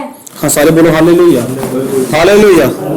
ਪ੍ਰਭੂ ਯਿਸੂ ਮਸੀਹ ਕੀ ਕੀਤਾਗਾ? ਆਪਣਾ ਲਹੂ ਦੇ ਕੇ ਸਾਨੂੰ ਮੁੱਲ ਖਰੀਦਿਆਗਾ। ਅਸੀਂ ਕਿਹਦੇ ਕੋਲ ਸੀਗੇ? ਪਹਿਲਾਂ ਸ਼ੈਤਾਨ ਦੇ ਕੋਲ ਸੀਗੇ। ਪਹਿਲਾਂ ਸ਼ੈਤਾਨ ਜੋ ਚਾਹੁੰਦਾ ਸੀਗਾ ਇਨਸਾਨ ਦੇ ਕੋਲੋਂ ਉਹੀ ਕਰਾਉਂਦਾ ਸੀਗਾ। ਸ਼ੈਤਾਨ ਨੇ ਚਾਹਿਆ ਝੂਠ ਬੋਲ ਗਈ ਤੇ ਇਨਸਾਨ ਝੂਠ ਬੋਲਦਾ ਸੀਗਾ। ਸ਼ੈਤਾਨ ਨੇ ਚਾਹਿਆ ਵੀ ਚੱਲ ਚੋਰੀ ਕਰ ਤੇ ਚੋਰੀ ਕਰਾਉਂਦਾ ਸੀਗਾ। ਸ਼ੈਤਾਨ ਚਾਹੁੰਦਾ ਚੱਲ ਗੰਦਗੀ ਪਰ ਨੱਚ ਟੱਪ ਤੇ ਇਨਸਾਨ ਸਭ ਕੁਝ ਕਰਦਾ ਸੀ। ਕਿਉਂ? ਕਿਉਂਕਿ ਇਨਸਾਨ ਕੀ ਸੀ? ਪਾਪ ਦਾ ਗੁਲਾਮ ਸੀ। ਇਨਸਾਨ ਕੀ ਸੀ? ਸਿਰਫ ਔਰ ਸਿਰਫ ਪਾਪ ਦਾ ਗੁਲਾਮ ਸੀ, ਸ਼ੈਤਾਨ ਦਾ ਗੁਲਾਮ ਸੀਗਾ। ਇਨਸਾਨ ਤੋਂ ਸ਼ੈਤਾਨ ਜੋ ਚਾਹੁੰਦਾ ਸੀਗਾ ਉਹ ਸਭ ਕੁਝ ਕਰਾਈ ਜਾਂਦਾ ਸੀਗਾ। ਲੇਕਿਨ ਪ੍ਰਭੂ ਯਿਸੂ ਮਸੀਹ ਨੇ ਕੀ ਕੀਤਾ? ਸਾਡੀ ਕੀਮਤ ਭਰਤੀ। ਕੀਮਤ ਭਰਨ ਤੋਂ ਲਈ ਪ੍ਰਭੂ ਯਿਸੂ ਮਸੀਹ ਨੇ ਆਪਣਾ ਲਹੂ ਬਹਾ ਦਿੱਤਾ। ਔਰ ਲਹੂ ਵੀ ਇਸ ਤਰ੍ਹਾਂ ਨਹੀਂ ਕੋਈ ਇੱਕ ਸਿਰੰਜ ਕੱਢ ਲਈ ਜਾਂ ਕੁਛ ਮਾੜੀ ਜਿਹੀ ਸੱਟ ਮਾਰੀ ਯਿਸੂ ਮਸੀਹ ਦਾ ਲਹੂ ਕੱਢਿਆ, ਨਹੀਂ। ਯਿਸੂ ਮਸੀਹ ਨਾਲ ਬਹੁਤ ਜ਼ੁਲਮ ਹੋਇਆ। ਯਿਸੂ ਮਸੀਹ ਨੇ ਬਹੁਤ ਅਤਿਆਚਾਰ ਕੀਤਾ ਗਿਆ ਯਿਸੂ ਮਸੀਹ ਦੇ ਉੱਪਰ। ਲੇਕਿਨ ਪ੍ਰਭੂ ਯਿਸੂ ਮਸੀਹ ਨੇ ਆਪਣੀ ਜਾਨ ਦੇਣ ਤੋਂ ਪਿੱਛੇ ਨਹੀਂ ਹਟੇ। ਪ੍ਰਭੂ ਯਿਸੂ ਮਸੀਹ ਆਪਣਾ ਲਹੂ ਬਹਾਉਣ ਤੋਂ ਘਬਰਾਏ ਨਹੀਂ। ਲੇਕਿਨ ਪ੍ਰਭੂ ਯਿਸੂ ਮਸੀਹ ਨੇ ਦੇਖਿਆ ਕਿ ਇਹ ਲੋਕ ਪਾਪ ਦੇ ਗੁਲਾਮ ਨੇ, ਇਹ ਲੋਕ ਸ਼ੈਤਾਨ ਦੇ ਗੁਲਾਮ ਨੇ, ਇਹਨਾਂ ਨੂੰ ਬਚਾਉਣਾ ਹੀ ਬਚਾਉਣਾਗਾ। ਪ੍ਰਭੂ ਯਿਸੂ ਮਸੀਹ ਨੇ ਆਪਣੀ ਜਾਨ ਤੱਕ ਦੇਤੀ, ਆਪਣਾ ਲਹੂ ਬਹਾ ਦਿੱਤਾ। ਕਿਉਂ? ਕਿਉਂਕਿ ਪ੍ਰਭੂ ਯਿਸੂ ਮਸੀਹ ਨੇ ਸਾਡੀ ਕੀਮਤ ਭਰਤੀ। ਔਰ ਆਪਾਂ ਪੜਾਂਗੇ ਗਲਾਤੀਆਂ ਉਹਦਾ 5 ਅਧਿਆਇ ਉਹਦਾ 1 ਵਚਨ।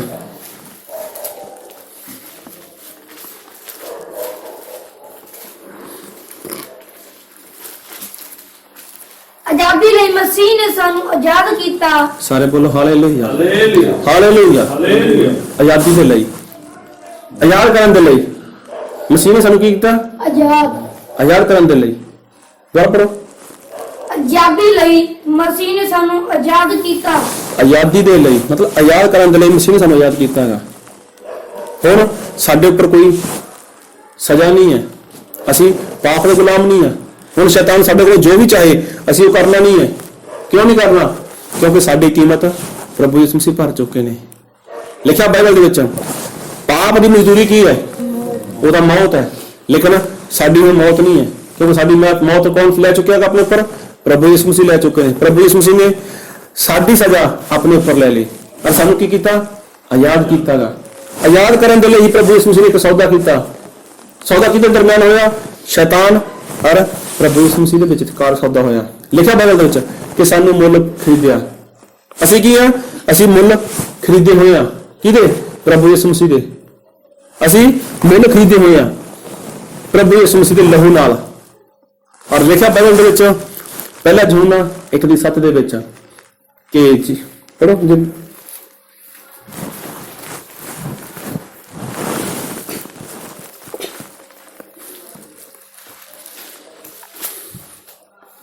ਪਰ ਜੇ ਅਸੀਂ ਚਾਨਣ ਵਿੱਚ ਚੱਲੀਏ ਜਿਵੇਂ ਉਹ ਚਾਨਣ ਵਿੱਚ ਹੈ, ਤਾਂ ਸਾਡੀ ਆਪੋ ਵਿੱਚ ਸੰਗਤ ਹੈ ਅਤੇ ਉਹਦੇ ਪੁੱਤਰ ਯੀਸ਼ੂ ਦਾ ਲਹੂ ਸਾਨੂੰ ਸਾਰੇ ਪਾਪਾਂ ਤੋਂ ਸ਼ੁੱਧ ਕਰਦਾ ਹੈ। ਹਾਂ, ਪਾਪ ਤੋਂ ਸ਼ੁੱਧ ਕਰਨ ਦੇ ਲਈ, ਪਾਪ ਤੋਂ ਛੁਟਕਾਰਾ ਦੇਣ ਦੇ ਲਈ, ਪਾਪ ਦੀ ਮਾਫੀ ਦੇਣ ਲਈ।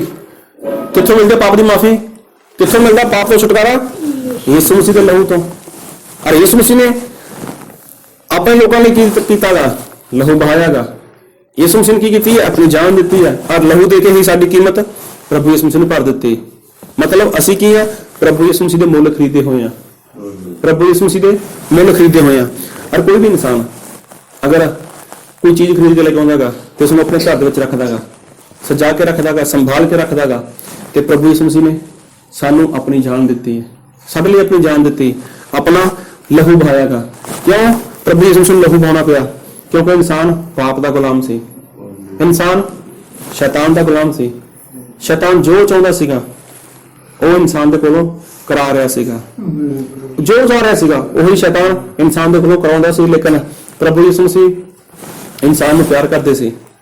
ਉਹਨਾਂ ਨੇ ਕਿਸੇ ਵੀ ਗੱਲ ਦੀ ਪਰਵਾਹ ਨਹੀਂ ਕੀਤੀ।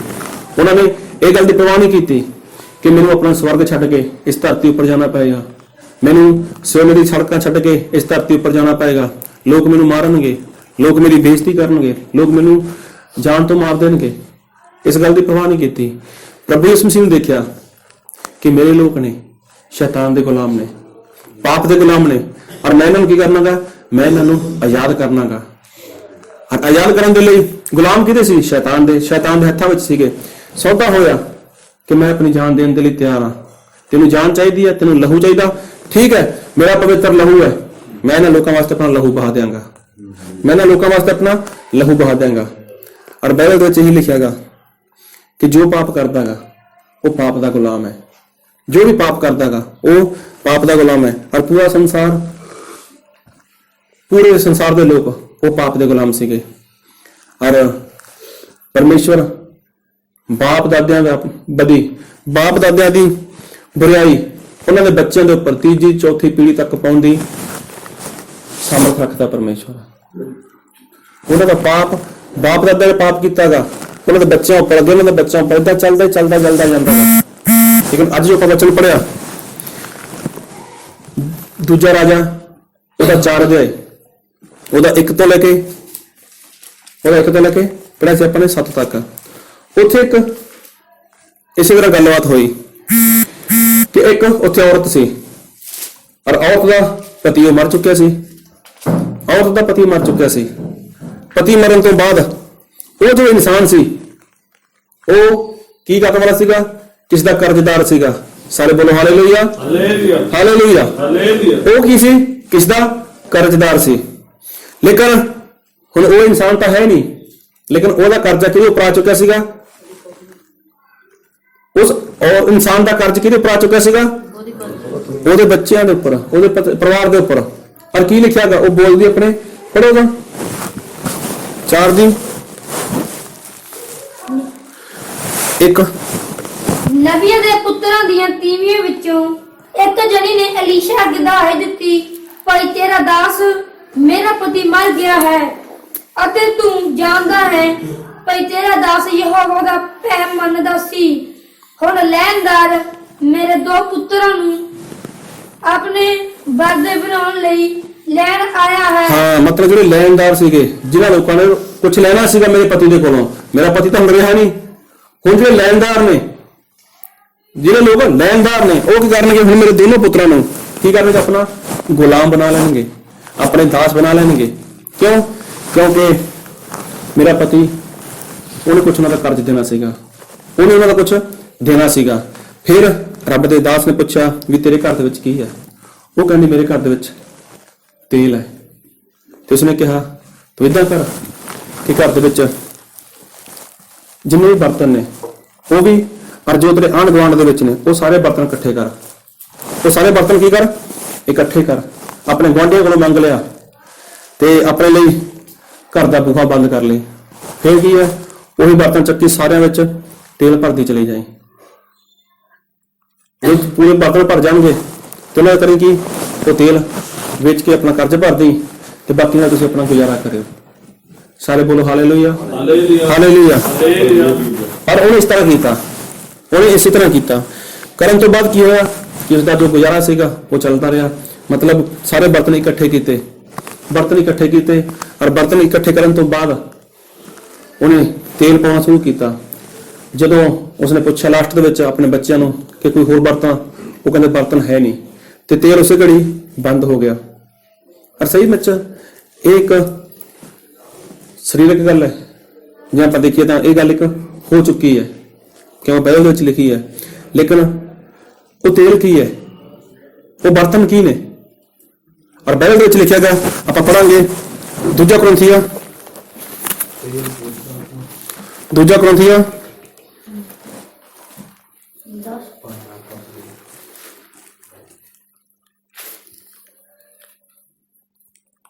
ਉਹਦਾ 4 ਅਧਿਆਇ ਉਹਦਾ 7 ਵਚਨ।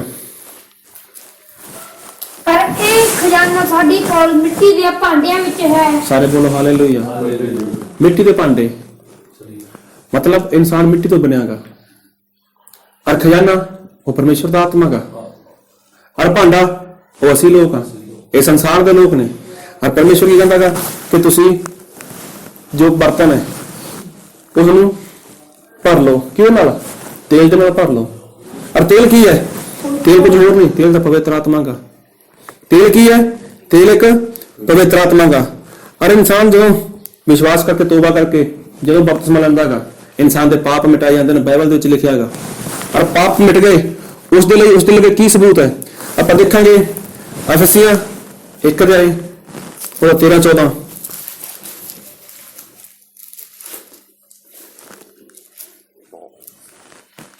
ਉਸ ਵਿੱਚ ਜਿਸ ਵੇਲੇ ਤੁਸੀਂ ਸੱਚਾਈ ਦਾ ਵਚਨ ਅਰਥਾਤ ਆਪਣੀ ਮੁਕਤੀ ਦੀ ਖੁਸ਼ਖਬਰੀ ਸੁਣੀ ਅਤੇ ਉਸ ਵਿੱਚ ਨਿਸ਼ਚੈ ਵੀ ਕੀਤੀ, ਤਾਂ ਵਾਅਦੇ ਦੇ ਪਵਿੱਤਰ ਆਤਮਾ ਨਾਲ ਤੁਹਾਡੇ ਉੱਤੇ ਵੀ ਮੋਹਰ ਲੱਗੀ। ਹਾਂ, ਪਵਿੱਤਰ ਆਤਮਾ ਕੀ ਕਰਦਾ ਹੈਗਾ? ਉਹ ਤਾਂ ਮੋਹਰ ਲਗਾਉਂਦਾ ਹੈਗਾ। ਮੋਹਰ ਲਗਾਉਂਦਾ ਫਿਰ 4:30 ਪੜੋ।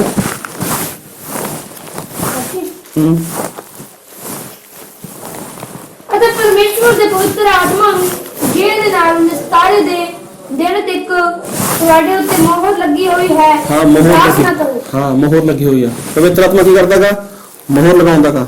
ਔਰ ਪਹਿਲਾ ਗ੍ਰੰਥੀਆ 3 ਅਧਿਆਇ ਉਹਦਾ 16 ਵਚਨ।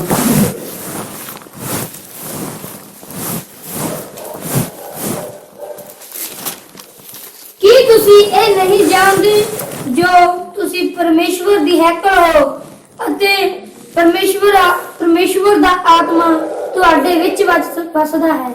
ਹਾਂ, ਇਹ ਸਵਾਲ ਹੈ ਕਿ ਤੁਸੀਂ ਨਹੀਂ ਜਾਣਦੇ ਕਿ ਤੁਸੀਂ ਪਰਮੇਸ਼ਵਰ ਦੀ ਹੈਕਲ ਹੋ, ਤੁਸੀਂ ਪਰਮੇਸ਼ਵਰ ਦਾ ਘਰ ਹੋ, ਤੁਸੀਂ ਪਰਮੇਸ਼ਵਰ ਦਾ ਮੰਦਿਰ ਹੋ ਔਰ ਪਰਮੇਸ਼ਵਰ ਦਾ ਆਤਮਾ ਤੁਹਾਡੇ ਵਿੱਚ ਵਸਦਾ ਹੈਗਾ।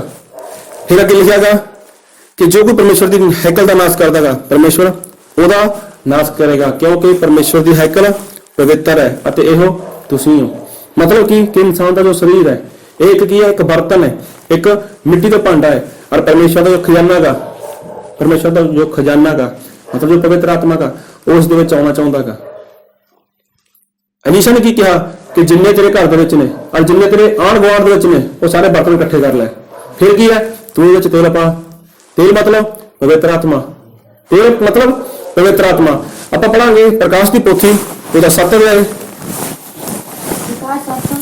ਉਹਦਾ 1, 2, 3। ਇਹਦੇ ਮਗਰੋਂ ਮੈਂ ਧਰਤੀ ਦੀਆਂ 4 ਕੂਟਾਂ ਉੱਤੇ 4 ਦੂਤ ਖਲੋਤੇ ਹੋਏ ਵੇਖੇ, ਜਿਨ੍ਹਾਂ ਧਰਤੀ ਦੀਆਂ 4 ਪੌਣਾਂ ਨੂੰ ਫੜਿਆ ਹੋਇਆ ਸੀ, ਤਾਂ ਜੋ ਪੌਣ ਧਰਤੀ ਉੱਤੇ ਜਾਂ ਸਮੁੰਦਰ ਉੱਤੇ ਜਾਂ ਕਿਸੇ ਰੁੱਖ ਉੱਤੇ ਨਾ ਵਗੇ।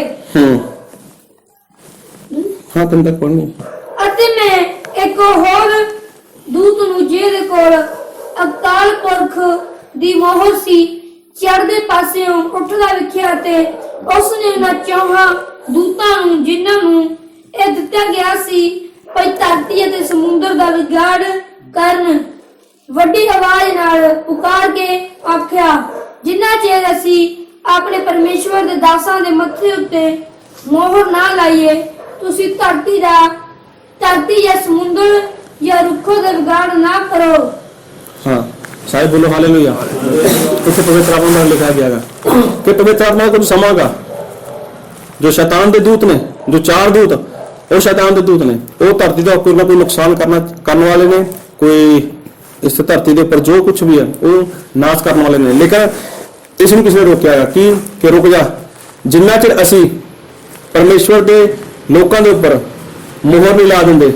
ਇੱਕ ਦੂਤ ਹੈ, ਉਹਨੇ ਕਿਹਾ, ਮਤਲਬ ਪਵਿੱਤਰ ਆਤਮਾ ਉਹਨੇ ਕਿਹਾ ਜਿੰਨਾ ਚਿਰ ਪਰਮੇਸ਼ਵਰ ਦੇ ਲੋਕਾਂ ਉੱਪਰ ਪਰਮੇਸ਼ਵਰ ਦੇ ਲੋਕਾਂ ਉੱਪਰ ਮੋਹਰ ਨਹੀਂ ਲਾ ਦਿੰਦਾ ਉਹਨਾਂ ਚਿਰ ਤੁਸੀਂ ਕੰਮ ਨਾ ਕਰੋ।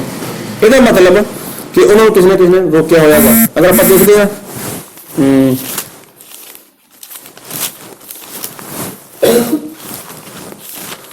ਥੈਸਲੁਨੀਕੀਆ, ਦੂਜਾ ਥੈਸਲੁਨੀਕੀਆ ਉਹਦਾ 2 ਅਧਿਆਇ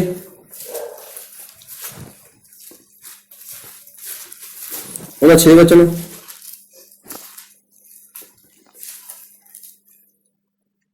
ਹੁਣ ਤੁਸੀਂ ਉਹਨੂੰ ਜਾਣਦੇ ਹੋ ਜੋ ਡੱਕੀ ਬੈਠਾ ਹੈ, ਭਈ ਉਹ ਆਪਣੇ ਸਮਿਤ ਸਿਰ ਪ੍ਰਗਟ ਹੋਵੇ। ਮਤਲਬ ਇੱਥੇ ਡੱਕੀ ਬੈਠਾ ਹੈਗਾ, ਮਤਲਬ ਰੋਕੀ ਬੈਠਾ ਕੋਈ ਹਲੇ ਕਿਸੇ ਨੇ ਰੋਕਿਆ ਹੋਇਆ ਉਹਨਾਂ ਨੂੰ, ਇਹਨਾਂ ਨੂੰ ਜਿਹੜੇ ਸ਼ੈਤਾਨ ਦੇ ਦੂਤ ਨੇ ਉਹਨਾਂ ਨੂੰ ਰੋਕਿਆ ਕਿ ਤੁਸੀਂ ਠਹਿਰ ਜਾਓ, ਹਲੇ ਰੁਕ ਜਾਓ, ਹਲੇ ਜਿੰਨਾ ਚਿਰ ਮੈਂ ਮੇਰਾ ਕੰਮ ਨਹੀਂ ਪੂਰਾ ਕਰਦਾ ਉਹਨਾਂ ਚਿਰ ਤੁਸੀਂ ਆਪਣਾ ਕੰਮ ਸ਼ੁਰੂ ਨਾ ਕਰਿਓ।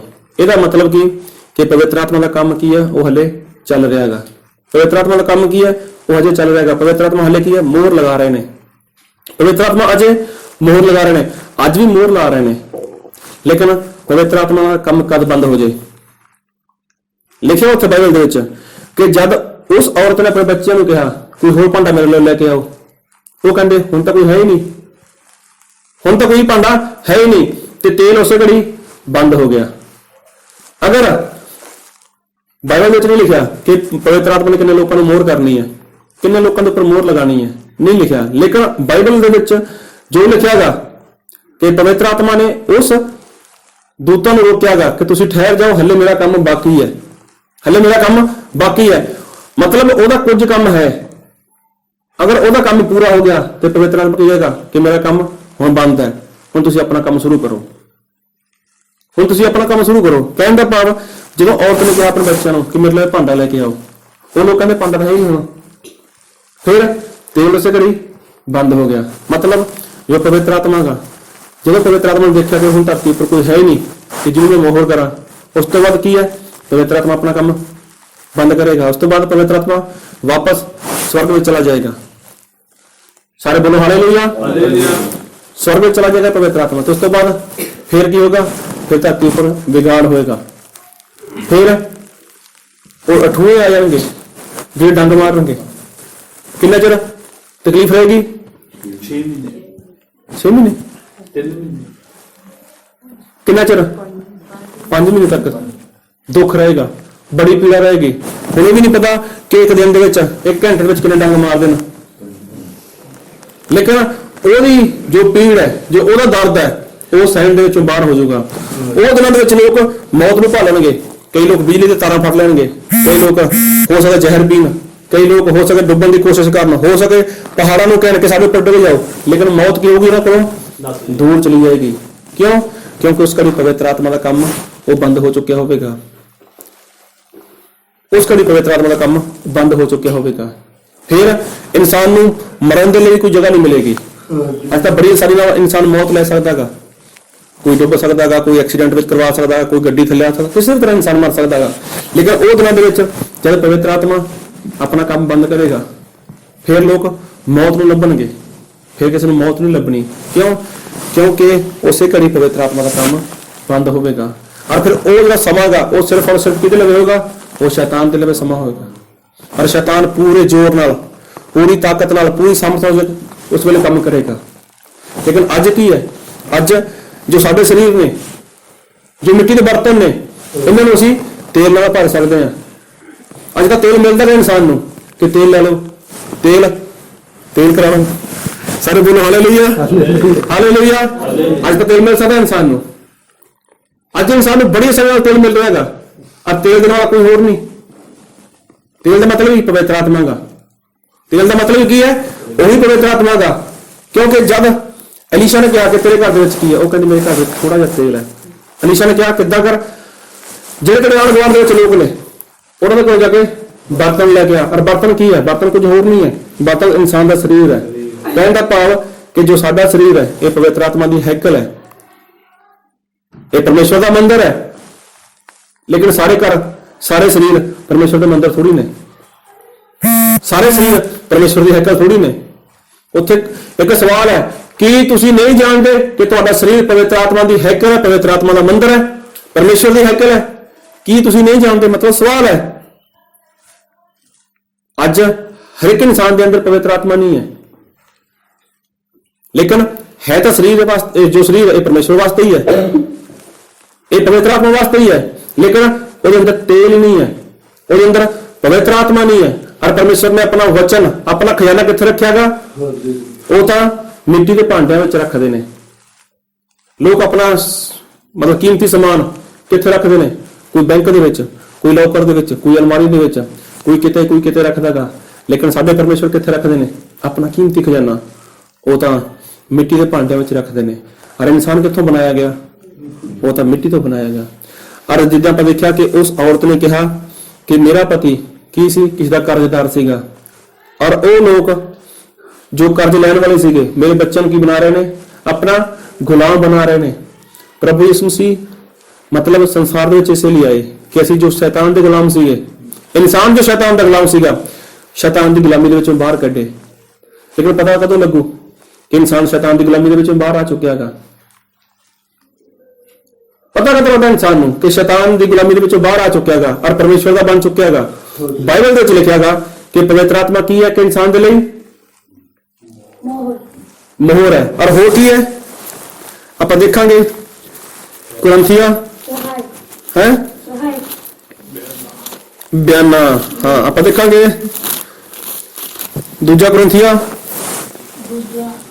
5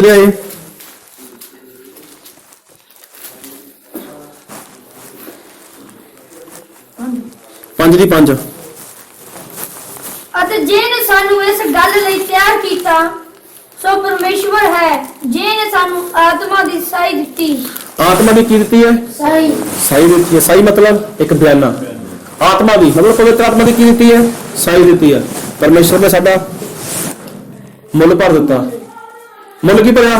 ਪ੍ਰਭੂ ਯਿਸੂ ਮਸੀਹ ਨੇ ਆਪਣਾ ਲਹੂ ਬਹਾ ਦਿੱਤਾ। ਲਹੂ ਦਿੱਤਾ ਸ਼ੈਤਾਨ ਨੂੰ, ਸ਼ੈਤਾਨ ਆ ਲੈ ਮੇਰਾ ਲਹੂ, ਇਹ ਮੇਰਾ ਵਾ। ਇਹ ਤੇਰੀ ਇਨਸਾਨ ਗੁਲਾਮੀ ਦੇ ਵਿੱਚੋਂ ਬਾਹਰ ਆ ਚੁੱਕਿਆ ਹੈਗਾ। ਇਹ ਪਾਪ ਦੀ ਗੁਲਾਮੀ ਦੇ ਵਿੱਚੋਂ ਬਾਹਰ ਆ ਚੁੱਕਿਆ ਹੈਗਾ। ਹੁਣ ਇਸ ਦੇ ਉੱਪਰ ਤੇਰਾ ਕੋਈ ਅਧਿਕਾਰ ਨਹੀਂ ਹੈ, ਇਸ ਦੇ ਉੱਪਰ ਤੇਰਾ ਕੋਈ ਵਸ ਨਹੀਂ ਹੈ। ਇਹ ਮੇਰਾ ਬਣ ਚੁੱਕਿਆ ਹੈਗਾ। ਔਰ ਹੁਣ ਮੈਂ ਇਹਨੂੰ ਕੀ ਦਿੱਤਾਗਾ? ਬਿਆਨਾ ਦੇਤਾ, ਇਹਨੂੰ ਸਾਈ ਦੇਤੀ। ਕਾਹਦੀ ਸਾਈ ਦੇਤੀ? ਕਿਹੜੀ ਚੀਜ਼ ਦੀ ਸਾਈ ਹੈ? ਕਿਹੜੀ ਸਾਈ ਹੈ?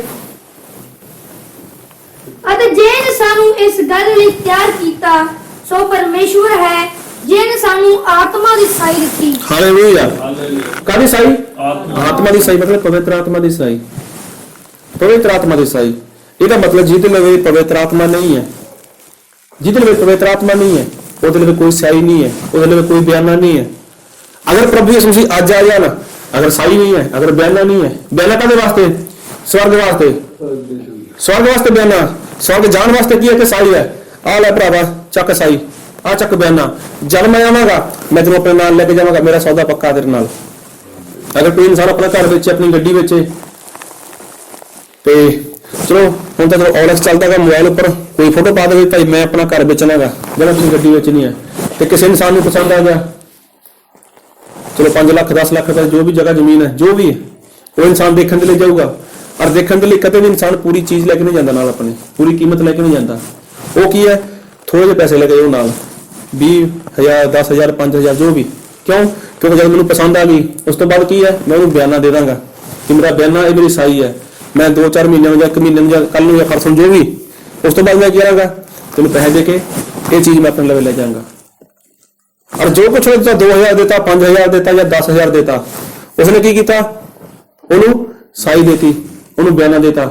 ਇਸੇ ਤਰ੍ਹਾਂ ਮਤਲਬ ਪਹਿਲਾ ਇਨਸਾਨ ਕੀ ਕਰਦਾਗਾ? ਉਹਨੂੰ ਪਸੰਦ ਕਰਦਾਗਾ, ਪਹਿਲਾਂ ਉਹਨੂੰ ਦੇਖਦਾਗਾ, ਪਸੰਦ ਕਰਦਾਗਾ। ਅਗਰ ਪਸੰਦ ਆ ਗਈ ਫਿਰ ਕੀ ਹੈ? ਸਾਈ, ਫਿਰ ਬਿਆਨਾ ਗਾ।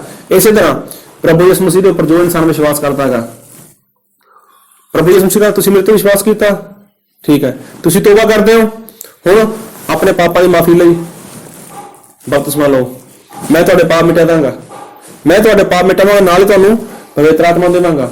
ਔਰ ਪਵਿੱਤਰ ਆਤਮਾ ਕੀ ਹੈ? ਉਹਦਾ ਸਵਰਗ ਜਾਣ ਦੇ ਲਈ ਇੱਕ ਬਿਆਨਾ ਗਾ। ਪ੍ਰਭੂ ਯਿਸੂ ਮਸੀਹ ਕਹਿੰਦੇ ਨੇ ਜਦ ਮੈਂ ਆਵਾਂਗਾ ਬੱਦਲਾਂ ਦੇ ਉੱਪਰ ਤੇ ਮੈਂ ਤੁਹਾਨੂੰ ਨਾਲ ਆਪਣੇ ਲੈ ਕੇ ਜਾਵਾਂਗਾ। ਕਿਉਂ? ਕਿਉਂਕਿ ਮੈਂ ਤੁਹਾਨੂੰ ਕੀ ਦਿੱਤਾ ਹੋਇਆਗਾ? ਸਾਈ ਦਿੱਤੀ ਹੈ, ਮੈਂ ਤੁਹਾਨੂੰ ਬਿਆਨਾ ਦਿੱਤਾਗਾ। ਕਿਉਂਕਿ ਮੇਰਾ ਤੁਹਾਡੇ ਨਾਲ ਸੌਦਾ ਪੱਕਾ ਹੋ ਚੁੱਕਿਆ ਹੈਗਾ, ਮੇਰਾ ਕਰਾਰ ਤੁਹਾਡੇ ਨਾਲ ਜੋ ਹੈ ਉਹ ਤੁਹਾਡੇ ਨਾਲ ਕਰਾਰ ਹੋ ਚੁੱਕਿਆ ਹੈਗਾ ਕਿ ਮੈਂ ਤੁਹਾਨੂੰ ਆਪਣੇ ਆਤਮਾ ਦੀ ਸਾਈ ਦੇਤੀ। ਸਾਰੇ ਬੋਲੋ ਹਾਲੇਲੂਇਆ, ਹਾਲੇਲੂਇਆ। ਸਮਝ ਆ ਰਹੀ ਹੈ ਨਹੀਂ? ਹਨਾ? ਬਿਆਨਾ ਕੀ ਹੈ?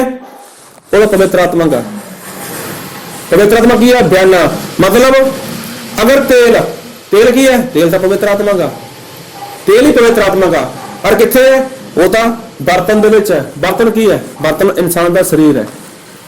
ਬਰਤਨ ਕੀ ਹੈ? ਇਨਸਾਨ ਦਾ ਸਰੀਰ ਹੈ। ਅਗਰ ਸਾਡੇ ਅੰਦਰ ਤੇਲ ਹੈ, ਸਾਡੇ ਅੰਦਰ ਤੇਲ ਭਰਿਆ ਹੋਇਆਗਾ, ਤੇ ਫਿਰ ਪ੍ਰਭੂ ਯਿਸੂ ਮਸੀਹ ਜਦ ਮਰਜ਼ੀ ਆ ਜਾਣ ਅਸੀਂ ਸਵਰਗ ਵਿੱਚ ਜਾ ਸਕਦੇ ਹਾਂ।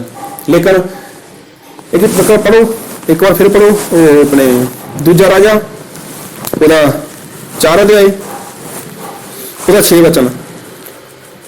ਫਿਰ ਇਹ ਹੋਇਆ ਜਦ ਉਹ ਭਾਂਡੇ ਭਰ ਗਏ ਤਾਂ ਉਸਨੇ ਆਪਣੇ ਪੁੱਤਰ ਨੂੰ ਆਖਿਆ ਮੇਰੇ ਕੋਲ ਇੱਕ ਹੋਰ ਭਾਂਡਾ ਲਿਆ। ਉਹਨੇ ਉਸ ਨੂੰ ਆਖਿਆ ਹੋਰ ਤਾਂ ਕੋਈ ਭਾਂਡਾ ਨਹੀਂ ਹੈ, ਤਾਂ ਤੇਲ ਬੰਦ ਹੋ ਗਿਆ। ਸਾਰੇ ਬੋਲੋ ਹਾਲੇਲੂਇਆ। ਪਵਿੱਤਰ ਆਤਮਾ ਨੇ ਹੀ ਗੱਲ ਕਹੀ। ਉਹ ਜਿਹੜੇ 4 ਦੂਤ ਖੜੇ ਸੀਗੇ, ਉਹ 4 ਦੂਤ ਸੱਚਮੁੱਚ ਪਰਮੇਸ਼ਵਰ ਦੇ ਦੂਤ ਨਹੀਂ, ਉਹ ਸ਼ੈਤਾਨ ਦੇ ਦੂਤ ਨੇ।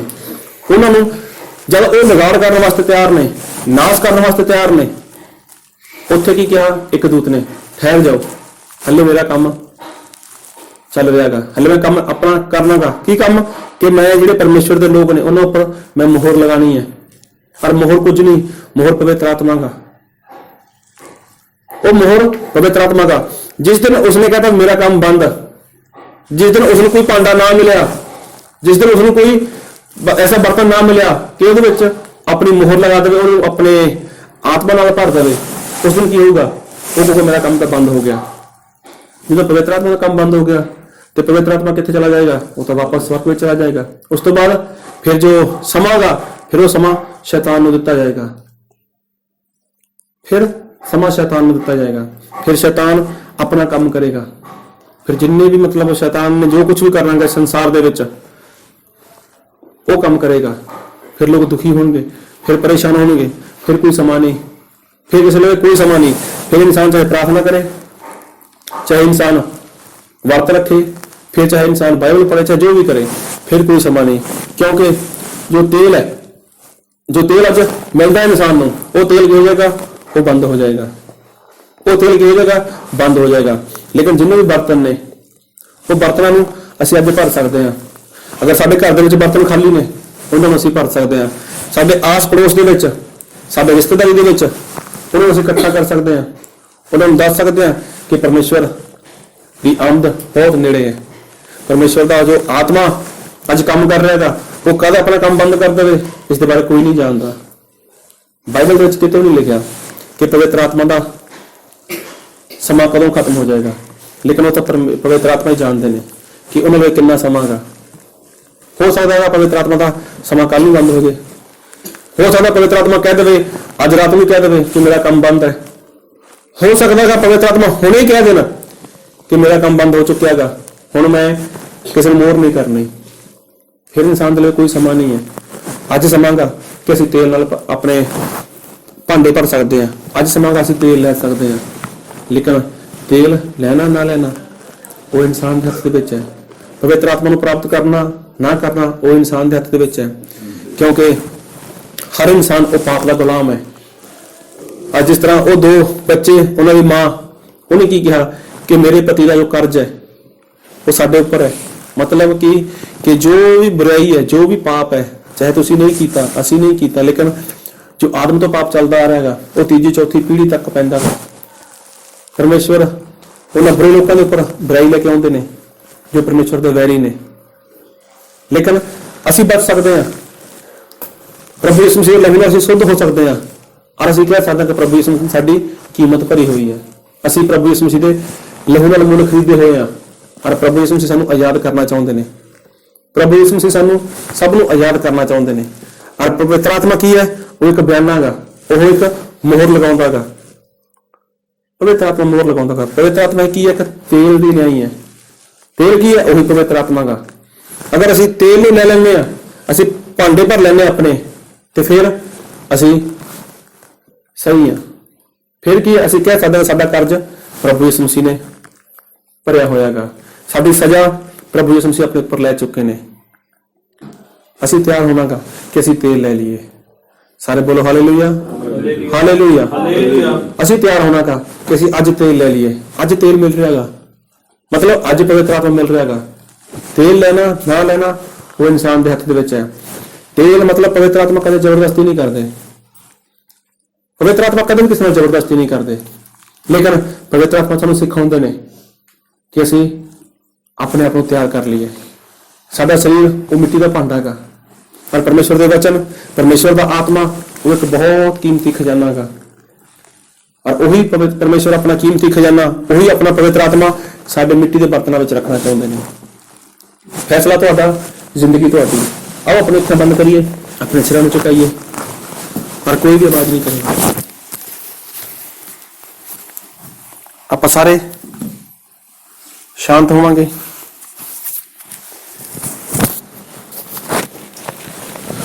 ਆਪਣੇ ਆਪ ਨੂੰ ਇੱਕ ਸਵਾਲ ਕਰੀਏ,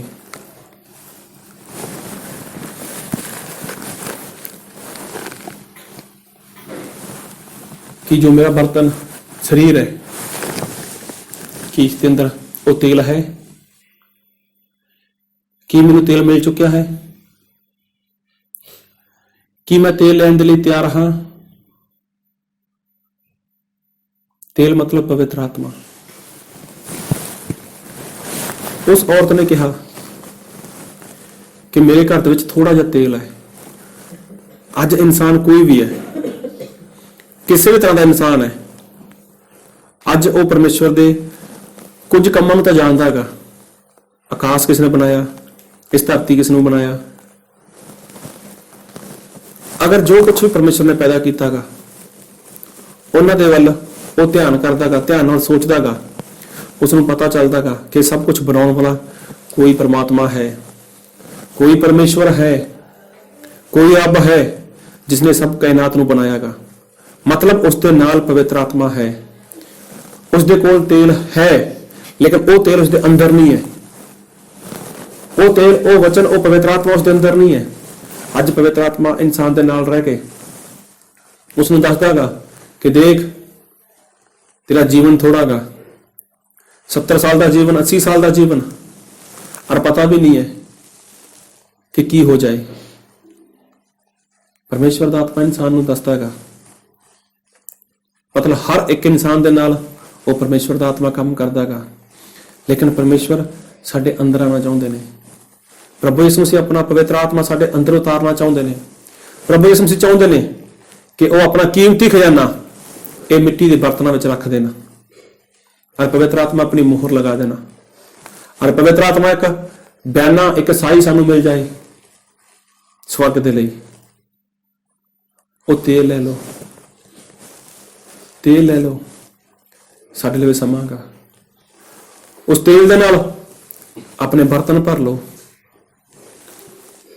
उस तेल दे नाल अपने बर्तन भर लो, उस पवित्र आत्मा नाल भर जाओ।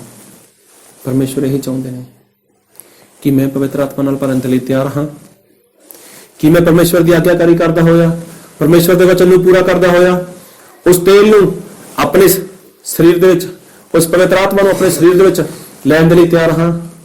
अगर तैयार नहीं हाँ तो अपने आप नूं सवाल करो, अपने आप नूं पुछो। ये वचन नूं समझण दे लई, इसके उपर विश्वास करन दे लई, इसके अनुसार चलण दे लई परमेश्वर आप सारे नूं बल देने, सामर्थ देने, शक्ति देना। मेरे प्यारे पिता, मेरे प्रभु यीशु मसीह, तुहाडा धन्नवाद करते हैं, तारीफ करते हैं प्रभु पिता, तुहाडी स्तुति करते हैं, तुहाडी प्रशंसा करते हैं पिता जी। और धन्नवाद करते हैं प्रभु तुहाडे सच्चे जिउंदे वचनां दे लई, जो वचन तुसीं दित्ते, जो वचन तुसीं पुकारे मेरे पिता जी। हाँ मेरे पिता जी, तुसीं पाप की गुलामी दे विचों बाहर कढना चाहुंदे हो पिता जी। ओ थैंक यू लॉर्ड मेरे पिता। और प्यारे पिता, असीं सारे तुहाडे वचनां दी आग्याकारी करन वाले बन जाइए पिता जी। तुसीं असीं दया करो, कृपा करो। प्रभु यीशु तुहाडे पवित्र नाम च मंगदे हां, आमीन।